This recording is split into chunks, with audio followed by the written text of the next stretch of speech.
Ontem nós mostramos aqui no NTV News que um padre foi agredido e sequestrado durante um roubo cometido no distrito de Major Porto. Agora você vai ver que a Polícia Militar deu mais detalhes sobre este crime. A Polícia Militar foi acionada por uma testemunha que encontrou o padre pedindo por ajuda nas redondezas do Aeroporto Municipal de Patos de Minas. Ele teve a casa invadida por 3 marginais, a casa foi arrombada e ele foi rendido. Esses 3 marginais procuravam por um cofre com dinheiro, que de fato existia na casa. Eles arrombaram o cofre e levaram lá cerca de R$90 mil em dinheiro, segundo o padre. Apenas o foco deles foi isso.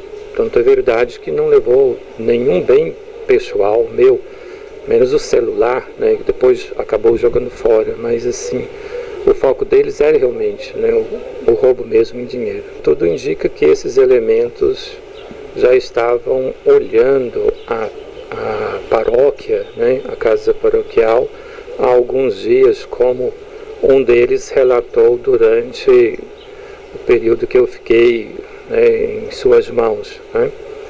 Então eu acredito que foi uma coisa assim bem premeditada. O padre de 50 anos é o responsável pela paróquia de Nossa Senhora das Dores.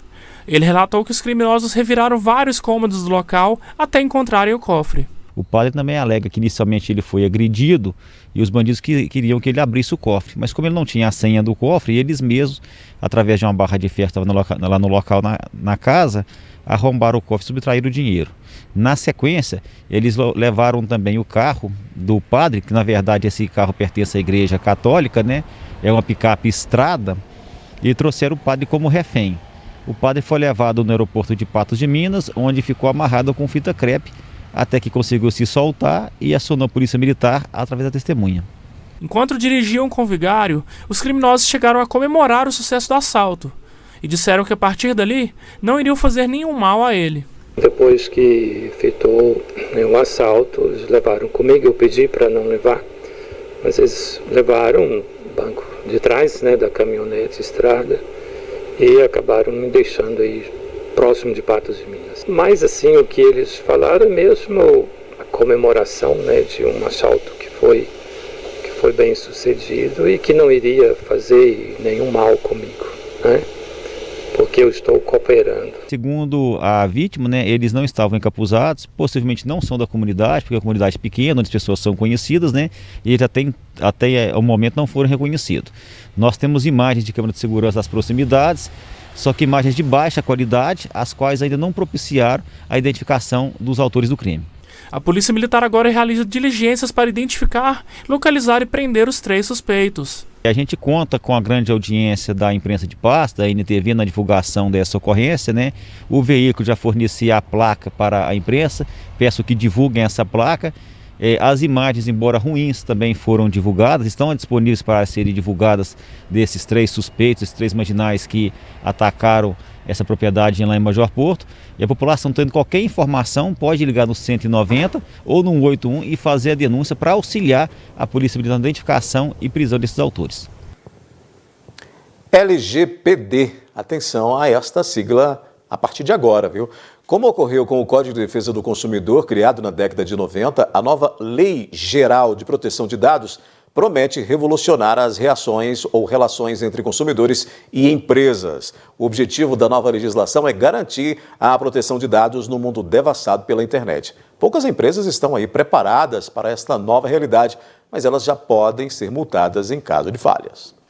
A lei está em vigor desde setembro de 2020, mas a partir deste mês, as empresas que não cumprirem a LGPD poderão ser multadas.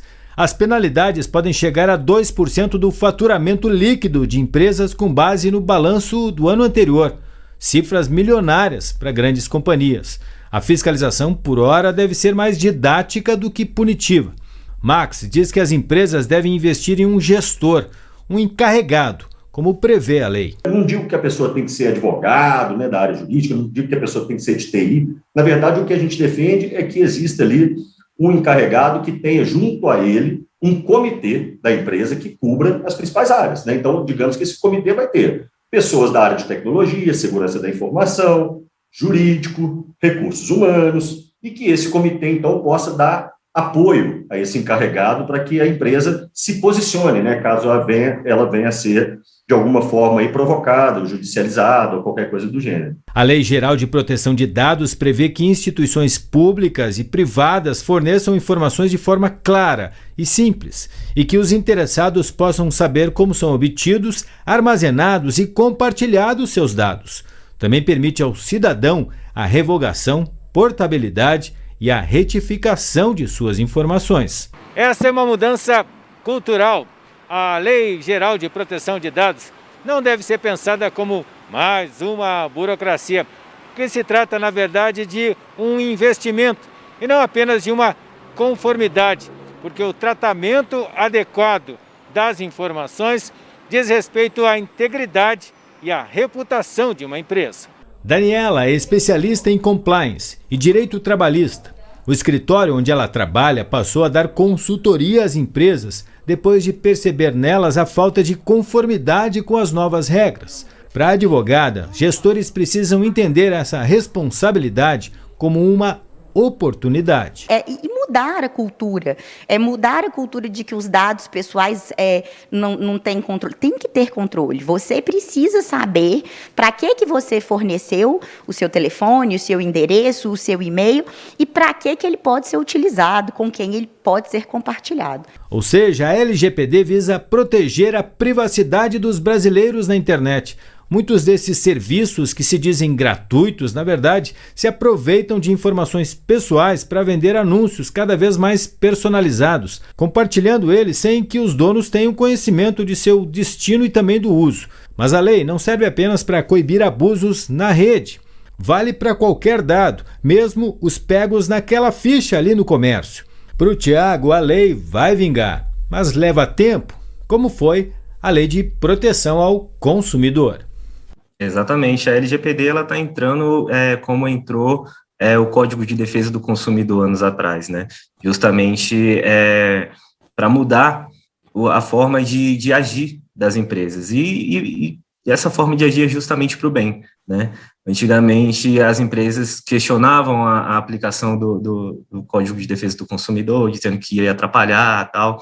E hoje em dia, cada lugar tem lá o seu Código de Defesa no balcão. Acho que daqui a um tempo vai ter justamente a LGPD também no balcão. Depois do intervalo aqui no News, a gente fala sobre violência psicológica. Lei Maria da Penha avança e prevê punição para esse tipo de crime. E nós vamos falar como a automação no campo pode ajudar a evitar prejuízos provocados pelo clima.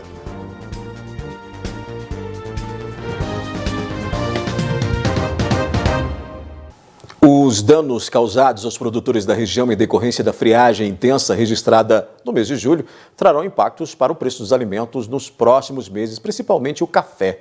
Mas prejuízos como este poderiam ser evitados com os recursos da agricultura de precisão. Pode-se considerar agricultura de precisão toda prática e tecnologia que tenha como objetivo assegurar condições ideais à lavoura, seja por meio de aplicação de defensivos, monitoramento de pragas e doenças, irrigação e outros. Hoje, por meio da agricultura de precisão, existem tecnologias e processos capazes de ajudar ainda mais nas lavouras e evitar prejuízos como os ocorridos no mês passado na região por causa das geadas. Hoje nós estamos aí com um grande problema, a população vai sentir isso nos próximos dias, nas próximas semanas, o preço dos alimentos, né? Principalmente por causa das geadas que nós tivemos aqui na região e no país, e isso afeta o plantio, afeta a colheita, afeta em vários pontos, e nós é que vamos perceber isso. E a agricultura de precisão, ela está aí justamente para poder tentar reduzir este impacto, né? Seja colocando sensores, fazendo automação, enfim, colocando tecnologia no agro para ter um controle maior e melhor, para que o consumidor não tenha não sinta no bolso essa diferença no final. Então, a agricultura de precisão está aí para a gente conseguir colocar tecnologia no agro.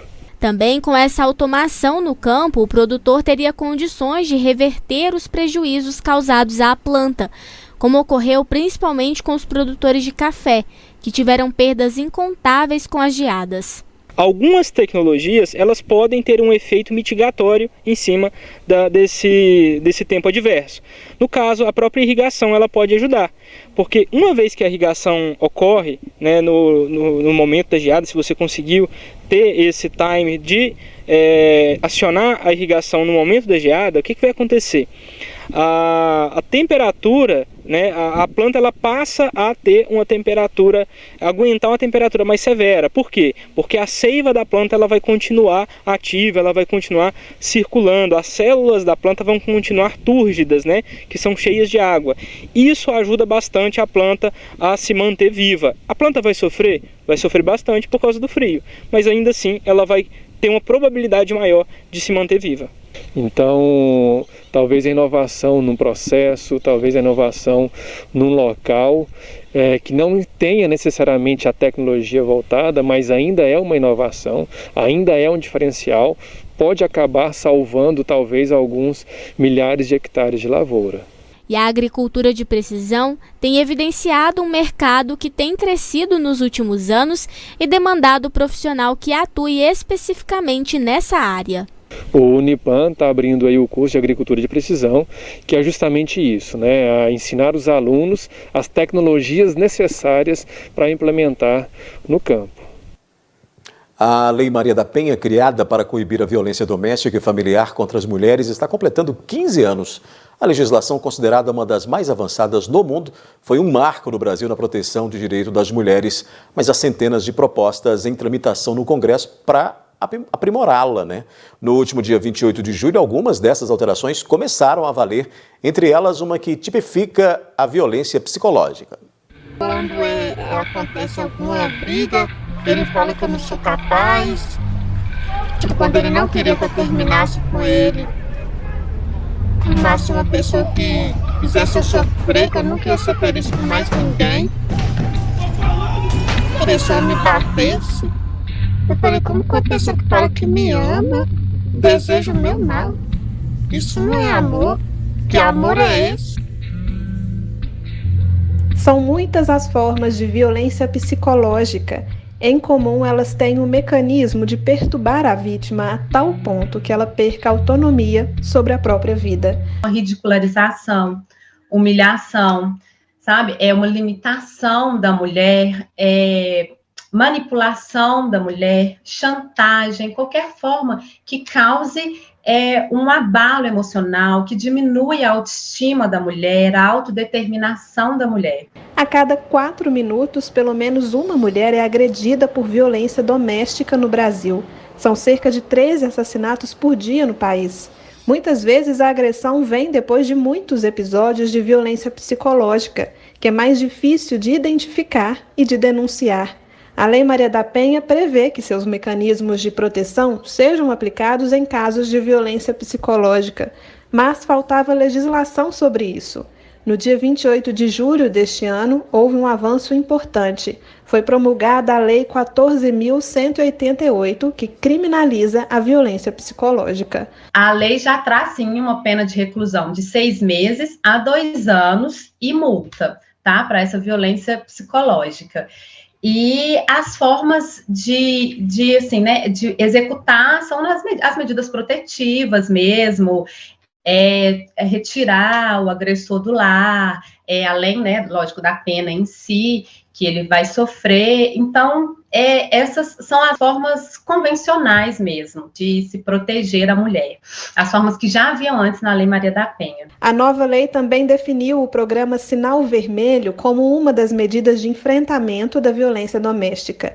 Ele cria um código para a mulher denunciar violência, um X vermelho na palma da mão. Qualquer funcionário de repartições públicas e empresas parceiras deve estar capacitado para reconhecer isso como um pedido de socorro. Dessa forma, ele precisa acionar a polícia para fazer a proteção dessa mulher. A superação da violência psicológica leva tempo. A violência psicológica, ela destrói o sujeito na base psíquica dele. É a coisa mais profunda que ele tem, seu psique mais profundo é totalmente destruído, é destroçado, essa é a palavra certa.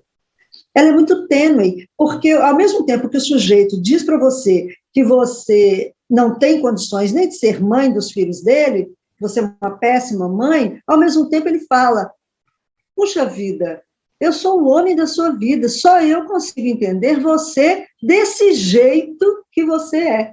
Com o esforço de diferentes profissionais e a convivência em grupo, interromper o ciclo de violência é mais possível. Então, essa mulher chega para você completamente destruída e não é só a psicologia que vai conseguir levantá-la. Ela precisa entender outros aspectos. Uma violência que precisa ser evitada, reprimida, mas também tratada, né?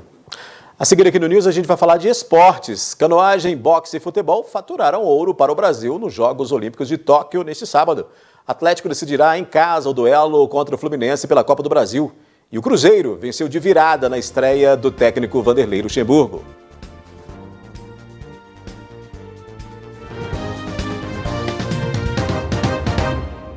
Agora a gente fala dos esportes aqui no News, né?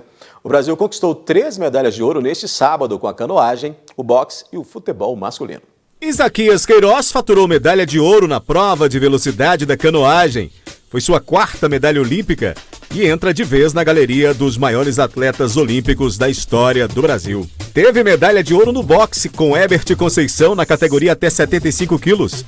A vitória contra Alexander Kisniak veio a 1 minuto e meio do fim, quando Herbert acertou um soco espetacular e derrubou o adversário ucraniano. Ouro também no futebol masculino, com a seleção olímpica brasileira derrotando a Espanha por 2-1 e conquistando o bicampeonato olímpico. A decisão foi realizada no estádio de Yokohama, palco de outra grande conquista da seleção brasileira, o pentacampeonato mundial em 2002.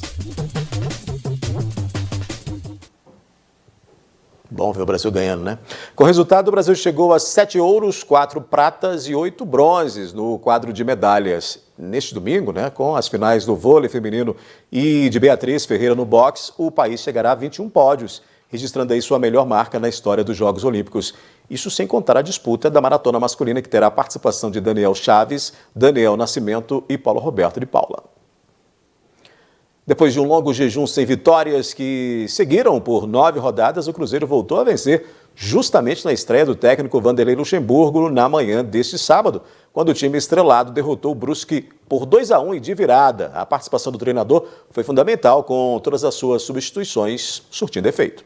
O Brusque vencia por 1-0 até o final do segundo tempo, quando aos 41 minutos, em cobrança rápida de escanteio, Claudinho recebe na direita, manda a bola para a área e Felipe Augusto, que tinha acabado de entrar, faz de cabeça, empatando a partida. A virada cruzeirense veio 2 minutos depois, aos 43, Giovani arrisca de muito longe com um chute forte e o goleiro Zé Carlos não consegue segurar a bola, que vai parar na rede, para a alegria de todo o time celeste. Na coletiva de imprensa, logo após o jogo, o treinador fez uma avaliação do que foi esta primeira partida do Cruzeiro sob o seu comando. Eu acho que o time jogou bem posicionado no primeiro tempo, muito bem posicionado, um pouco sem agressividade, mas bem posicionado. E nós escolhemos fazer uma marcação mais reativa do que é uma marcação mais em cima, né? Uma pressão, ou então tentar pegar a saída de bola do goleiro lá. É ruim, porque o campo é muito pequeno, campo ruim, gramado, né? Gramado grama muito baixa. Então eu queria deixar o time um pouquinho mais encolhido e pegar os contragolpes. Pegamos alguns contragolpes, mas que o pessoal fala transição ofensiva, né? Vamos dizer, contragolpes,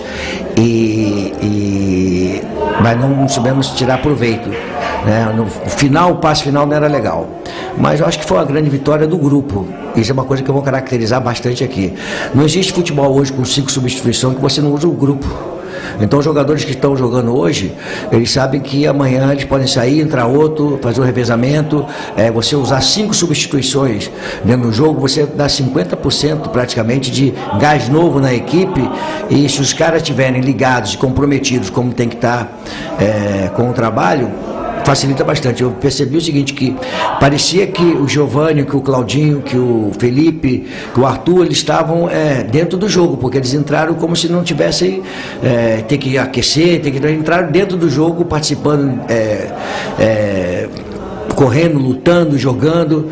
Então acho que foi uma partida boa do Cruzeiro e o elenco conquistou a vitória. Luxemburgo celebrou a importante vitória celeste e comentou ainda as substituições feitas por ele, que resultaram na reação e vitória da Raposa. E as mudanças, elas são importantes desde que os jogadores estejam atentos à parte tática. Quando você tem uma palestra, o jogador sabe, né, aquilo que vai fazer. Então, o que eu fiz no segundo tempo? Eu inventei? Não sou Santos Dumont. Eu fiz o seguinte, fiz um volante só e 2 meias. Foi o Marcinho e o Giovani. Né? Então, quer dizer, eu deixei a equipe mais vulnerável porque eu tinha que jogar o time do adversário para trás e ter mais volume, mais frequência.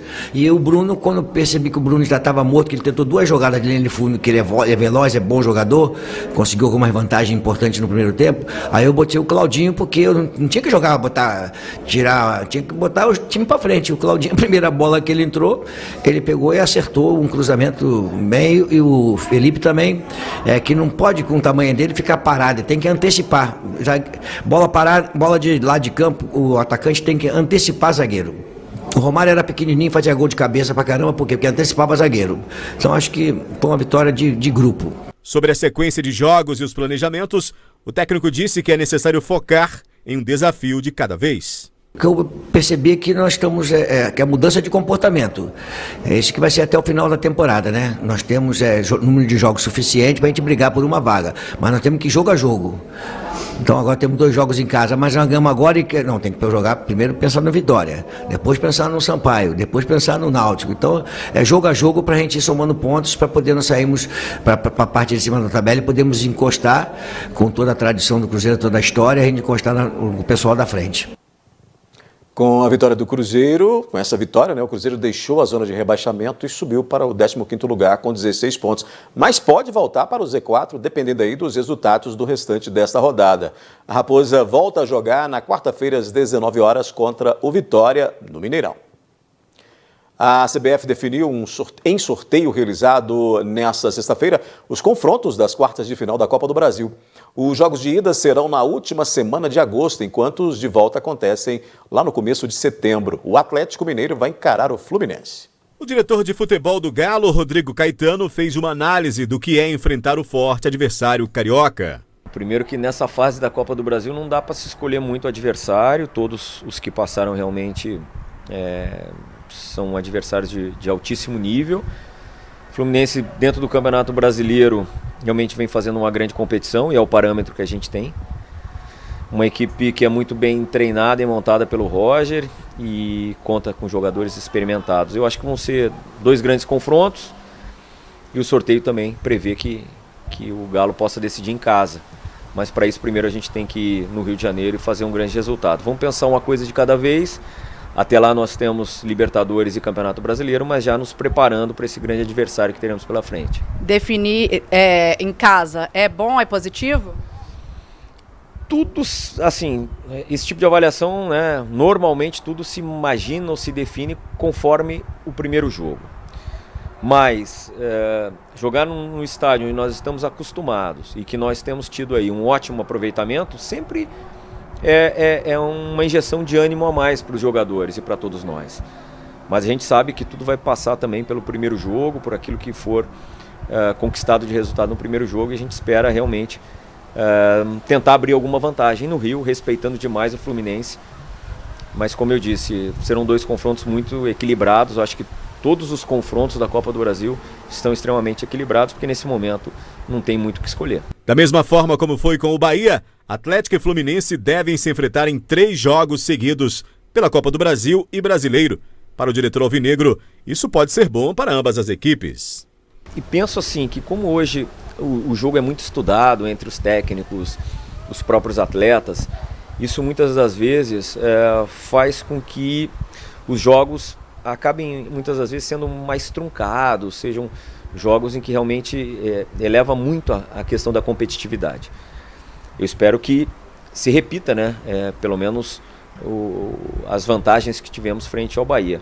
Mas será outro confronto, teremos realmente que estudar muito bem o nosso adversário, e penso que com o passar desses enfrentamentos, eu acho que as equipes vão acabar se conhecendo melhor e, como eu disse, que a nossa estratégia prevaleça lá no final. Pois é, mas antes disso, neste domingo, o Atlético, às 16 horas, vai enfrentar o Juventude no estádio Alfredo Jaconi pela 15ª rodada do Campeonato Brasileiro. Já já aqui no NTV News, no Dia dos Pais, diversos estilos e um só sentimento, o amor. E o início da novena de Nossa Senhora da Abadia, que seguirá até o dia 14 de agosto.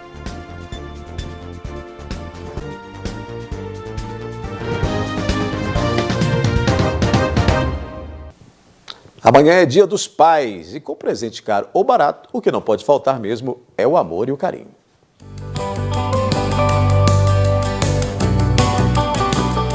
A hora do banho do Jonas é pura interação entre pai e filho.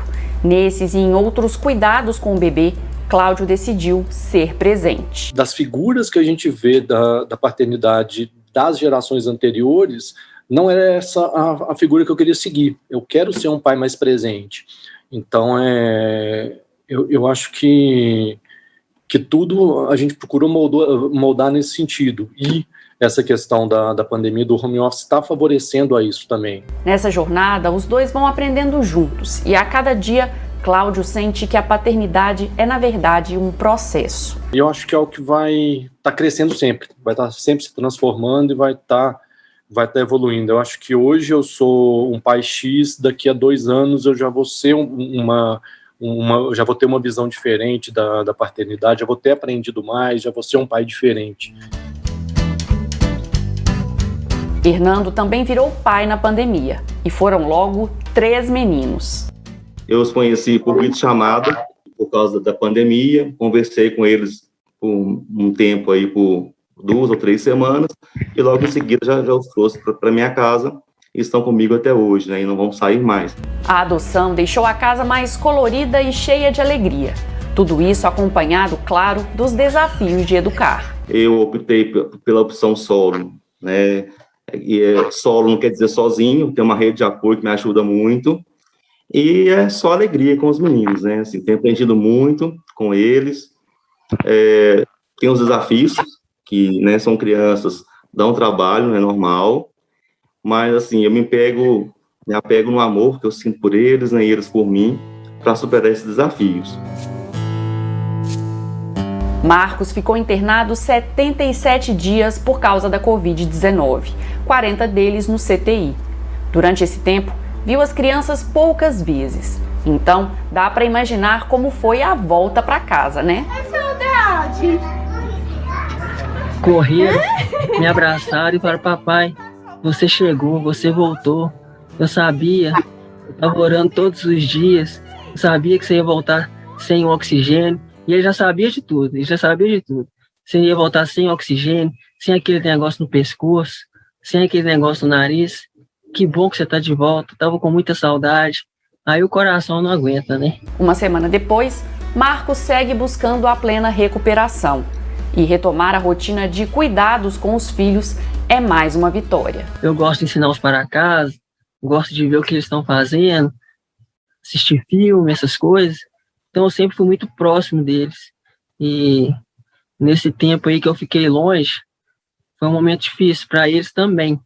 Porque por mais que todos estavam ali amparando, eles sempre perguntavam: mas e meu pai?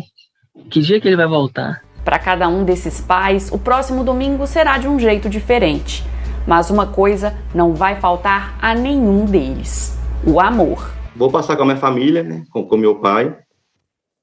E é um sítiozinho e tal, os meninos adoram ir para lá, porque tem muita brincadeira, ficam mais soltos, mais livres. É isso, é tudo em família mesmo. É muita alegria, é muito gostoso vivenciar esse momento, sabe, com eles, Eu espero que seja mais um dia de grande alegria em nossa vida.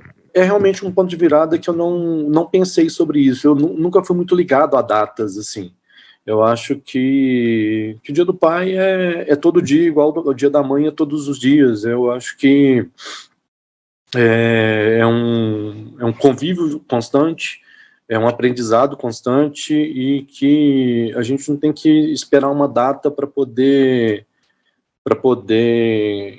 fazer valer esse carinho e tudo. Nós vamos fazer um culto aqui de ação de graças, porque o maior presente que a gente tem hoje é a família, E poder estar de novo junto com eles é uma felicidade, é uma gratidão a Deus pela vida que não tem como explicar. Mas confia em mim, confia em mim. A novena em louvor a Nossa Senhora da Abadia, em Patos de Minas, foi marcada pela inauguração de um centro pastoral com direito a drive-thru e comidas típicas. Com os cuidados redobrados devido à pandemia e com a necessidade de agendamento para a participação dos terços e missas, a novena em louvor à Igreja de Nossa Senhora da Abadia acontecerá até o dia 14 de agosto. Um pouco atípica, né, como o ano passado também, devido à pandemia, mas graças a Deus a nossa igreja pode estar aberta. Isso dá um ânimo muito bom para a gente, né, que os fiéis podem participar, podem demonstrar sua devoção, sua piedade à Nossa Senhora da Abadia. Então, todos os dias nós teremos a novena, às 19 horas, a Santa Missa. Logo após a missa, nós teremos a reza da novena. No dia 15, nós teremos a celebração, o último dia, que seria o dia da festa, né? Mas nós vamos celebrar o dia da festa na Nossa Senhora da Abadia, mas também de forma diferente. Nós teremos 5 missas.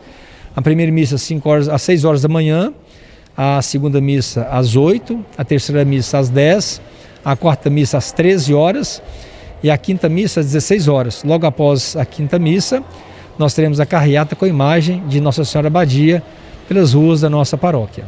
Além das orações e louvor à Santa, a paróquia também celebra a inauguração do Centro Pastoral, que conta com espaço amplo e área com mais de 3.000 metros quadrados. Nessa oportunidade agora, a gente vendo já as coisas um pouco mais tranquilas, mais calmas, a gente já resolvendo fazer para a inauguração do nosso espaço aqui do Centro Pastoral, já uma obra já de 4 anos que nós estamos aqui lutando com ela, e reiniciando agora os trabalhos nesse centro pastoral, onde vai funcionar todas as pastorais, todo o trabalho da paróquia, para encontros e tudo mais, e tanto quanto também para as partes festivas também da própria paróquia. As tradicionais barraquinhas da quermesse da paróquia foram substituídas pelo sistema drive-thru, que está previsto para ocorrer em todos os fins de semana até o dia 22 de agosto, no amplo espaço disponibilizado pelo novo centro pastoral. O drive-thru vai acontecer nos finais de semana, sexta, sábado e domingo.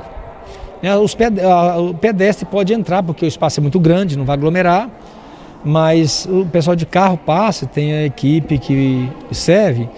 E é a primeira vez que nós estamos realizando drive-thru.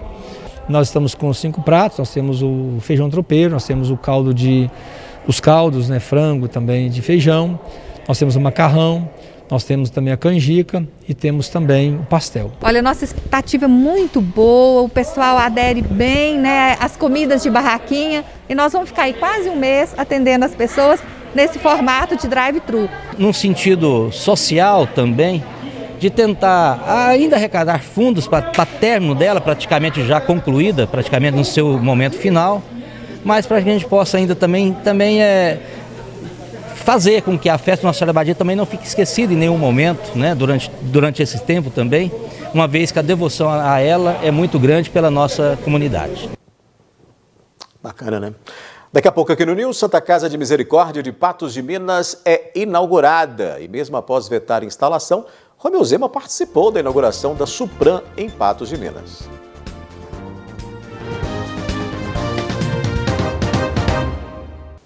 A Santa Casa de Misericórdia de Patos de Minas foi inaugurada na manhã deste sábado com a presença de diversas autoridades. Os atendimentos da unidade devem ter início na próxima terça-feira. A Santa Casa de Misericórdia de Patos de Minas foi anunciada no fim do mês de junho em 2021 e já é realidade na cidade.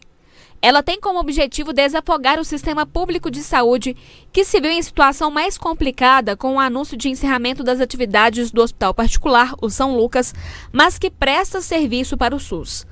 A unidade de saúde vai prestar atendimento para os 33 municípios da macro-região noroeste. É extremamente importante esse arranjo, esse convênio que foi feito aqui com a Unipam-FEPAM de Patos de Minas, o governo do estado, a prefeitura municipal.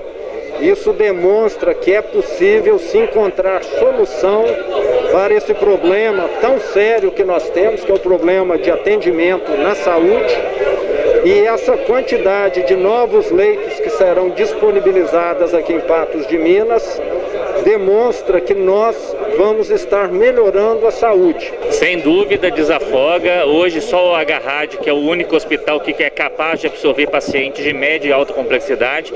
Então, trazendo esse novo hospital, a gente consegue reorganizar a rede. O hospital foi instalado pela Associação Dr. Paulo Borges, sua mantenedora, em parceria com a Fundação Educacional de Patos de Minas, a FEPAM, Governo de Minas Gerais e Prefeitura de Patos de Minas. Uma união de esforços, né? Tanto a Associação Beneficente Dr. Paulo Borges, desde a sua fundação em 88, tem feito muito pelo município de Patos de Minas. De assistência social aqui no município, muito respeitada, muito bem conduzida pela nossa amiga Aninha, né? Tanto a creche da Aninha, que era conhecida, como a FEPAM, Unipan, que dispensa apresentações pelo tanto que tem contribuído com esse município. Fora a comunidade geral que nos abraçou, né? E a gente fica muito feliz por isso, porque a Santa Casa é um bem público, é um bem de toda a sociedade, é um bem de Patos de Minas e é um bem de 33 municípios. A FEPAM nunca deixou de participar e de ajudar, né? Nós já tínhamos os convênios com a prefeitura, já funcionava inclusive nesse mesmo prédio, clínica de especialidades, o centro de diagnóstico de imagens. Quando fomos acometidos da pandemia de Covid-19, participamos de reuniões e abrimos o espaço para montar o hospital de campanha, que pôde ajudar muita gente. E desde montada a estrutura do hospital de campanha, vemos que tínhamos a estrutura para ter um hospital aqui. Com o advento desse projeto da Santa Casa, um projeto maravilhoso, filantrópico, que vem realmente só para ajudar, para somar na nossa saúde, nós não pensamos duas vezes antes de poder abraçar e ajudar e sermos parceiros. Então essa parceria, nós vamos ceder o prédio, fazer investimentos de ampliação, para que aqui funcione um grande hospital que possa atender a nossa população, que tem sofrido muito no último tempo. Para nós, o que significa a inauguração da Santa Casa de Misericórdia de Patos de Minas hoje é a possibilidade de dar maior e melhor acesso à saúde gratuita e de qualidade para toda a população do município de Patos de Minas e da macro-região Noroeste de Saúde. Para custear as despesas do hospital, estão sendo necessários vários investimentos, tanto públicos quanto privados. O Estado tem que somar, a Prefeitura tem que somar, a União tem que somar, né? É uma instituição filantrópica, sem fins lucrativos, que se destina a atender a saúde das pessoas. E sem essa união não será possível. Muito claro com vocês aqui, o caixa da associação hoje é R$ 1.500, como diz a vereadora Beth, eu achava que vocês eram corajosos, mas vocês são meio loucos, né? Mas é o que a gente tem, e se não fosse esses aportes que nós estamos recebendo da Câmara Municipal, hoje o padre Ezequiel vem me comunicar junto com o Gladson, que está repassando verbas para nós, da Prefeitura, que está repassando verba, do Estado, que está repassando verba, e do compromisso da União, que também fará isso, esse hospital não teria como funcionar. Além disso, nós temos a participação das pessoas da comunidade, como você disse, o Rotary Club encabeçando aí uma campanha para as neonatal. Nós temos as lojas maçônicas, o Lions e o Rotary, direcionando um leilão que será feito em outubro agora para arrecadar fundos. Nós temos empresários em Patos de Minas aportando recursos para dar sustentabilidade ao processo. Então a gente entende que essa união é que faz toda a diferença e só é possível quando você tem uma entidade que se destina ao atendimento de todos. Sem fins lucrativos, todos os recursos que entram aqui permanecem aqui, serão investidos, reinvestidos e principalmente na valorização dos profissionais que estão conosco. O governo de Minas Gerais anunciou o repasse de R$10.075.000 para aquisição de equipamentos para a Santa Casa. Com o recurso serão adquiridos cardioversores, ultrassom portátil, aparelhos de anestesia, incubadoras, oxímetro, respiradores, entre outros aparelhos. É um convênio, repasse direto de todos os 10.750.000. O valor pago pela Vale por causa da tragédia de Brumadinho em 2019 e que será destinado aos municípios mineiros e que inicialmente poderia ser usado para a saúde de Patos de Minas deve ter outro destino. R$7 milhões virão para Patos de Minas através do acordo que o governo fez com a Vale. Esse recurso que eu falei inicialmente é que, se necessário, como a Santa Casa, com a saúde pública é a nossa maior prioridade nesse momento, a gente estaria aplicando esse recurso na viabilização da Santa Casa. Com esse apoio do governo do estado de R$10.750.000, com o apoio da FEPAM cedendo o prédio e ampliando o prédio, com os recursos que a própria prefeitura já está colocando em termos de subvenção, recursos superiores também a R$10 milhões, inicialmente nós poderemos aplicar os 7 milhões em infraestrutura, em outro tipo de benefício para a população de Patos. E assim que for oportuno e possível, a gente traz essa informação. Os atendimentos já começam na próxima terça-feira e mais de 250 funcionários já foram contratados. A contratação abriu seu edital, né, foram contratadas 265 pessoas com 10.300 inscrições.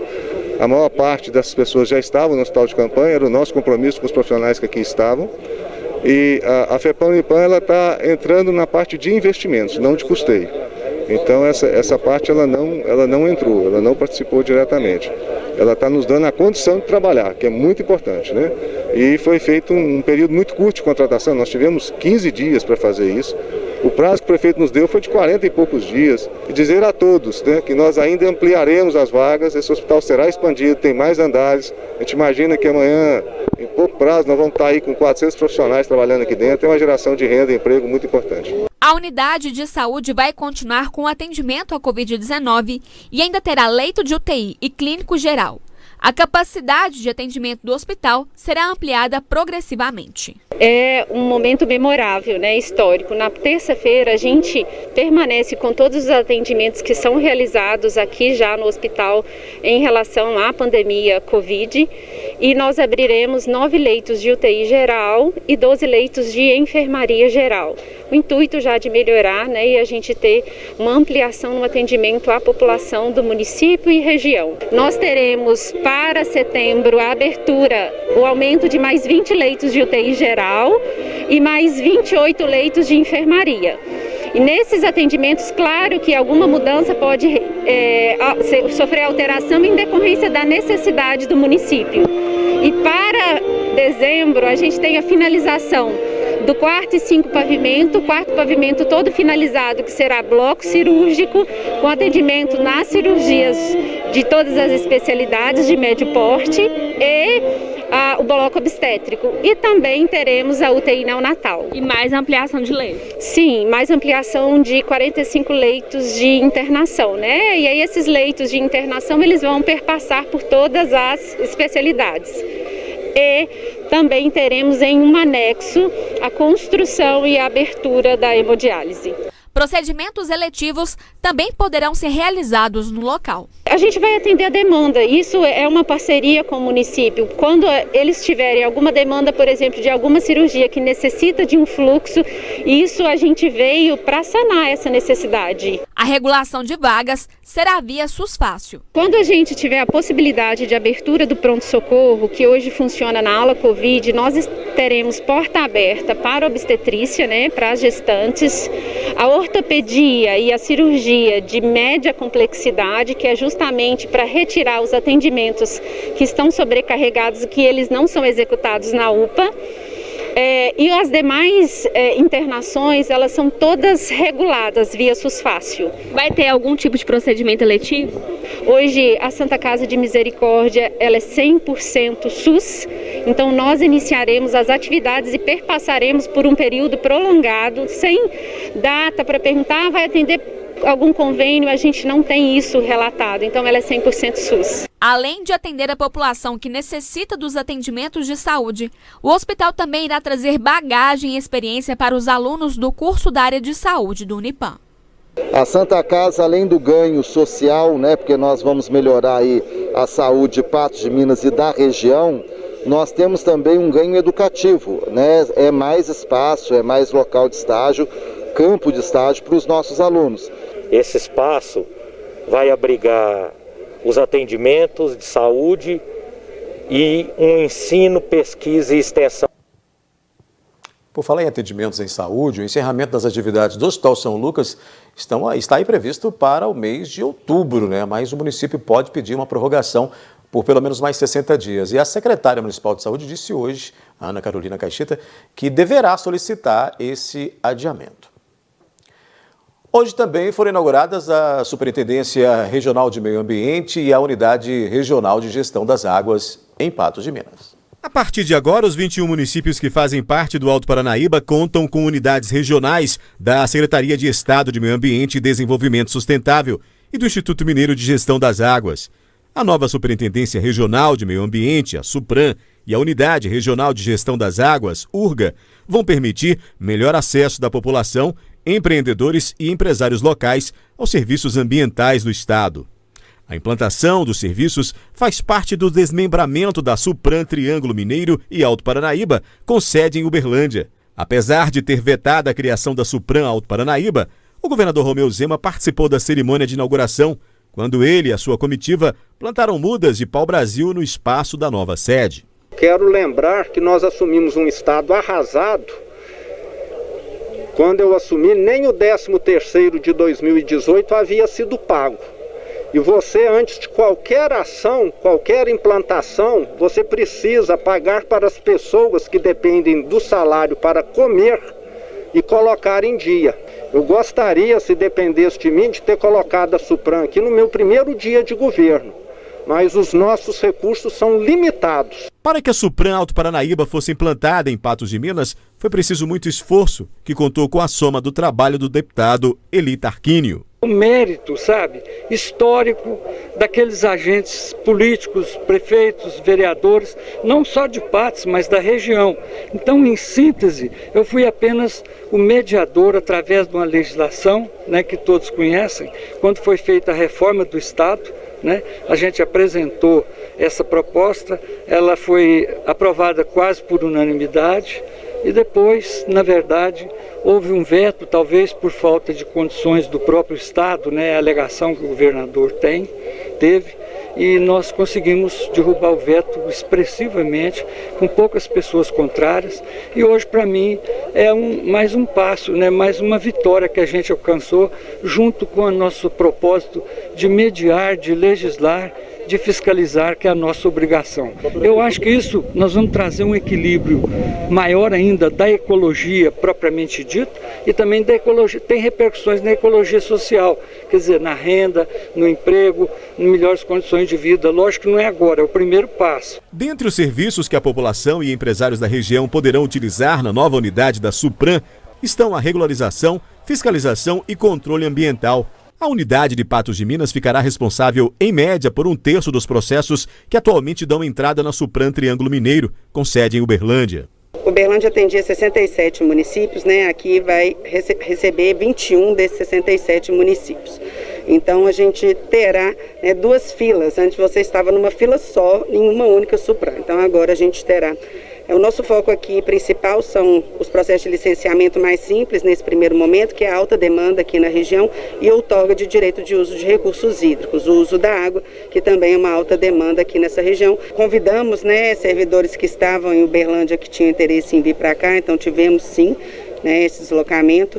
A nossa superintendente ela foi selecionada no programa Transforma Minas, que é um programa instituído no governo do governador Romeu Zema, de seleção profissional para os nossos cargos gerenciais, e ela veio então compondo a equipe. Estamos disponibilizando algumas vagas também de estagiários e 2 cargos comissionados que nós realocamos de outras funções para priorizar essa região. Os municípios que serão atendidos pela SUPRAM Alto Paranaíba são Arapuá, Araxá, Campos Altos, Carmo do Paranaíba, Coromandel, Cruzeiro da Fortaleza, Guimarães, Ibiá, Lagoa Formosa, Matutina, Patrocínio, Patos de Minas, Perdizes, Pratinha, Presidente Olegário, Rio Paranaíba, Santa Rosa da Serra, São Gotardo, Serra do Salitre, Tapira e Tiros.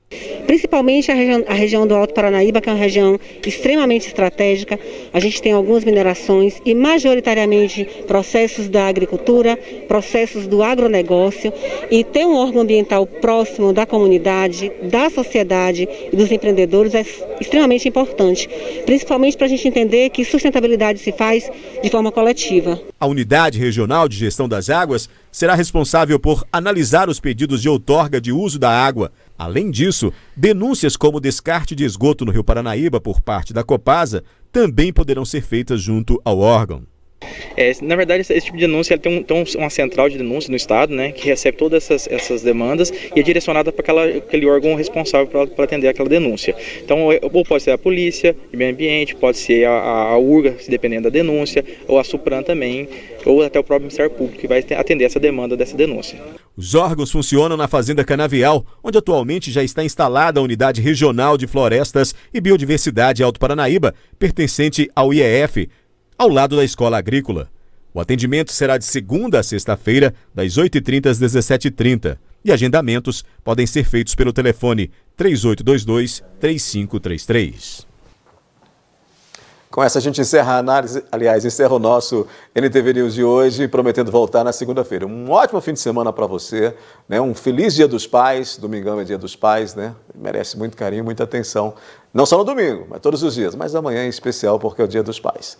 Segunda-feira o NTV News está de volta, mas eu só te encontro em setembro porque a partir de segunda estarei de férias. Um abraço e até o próximo mês.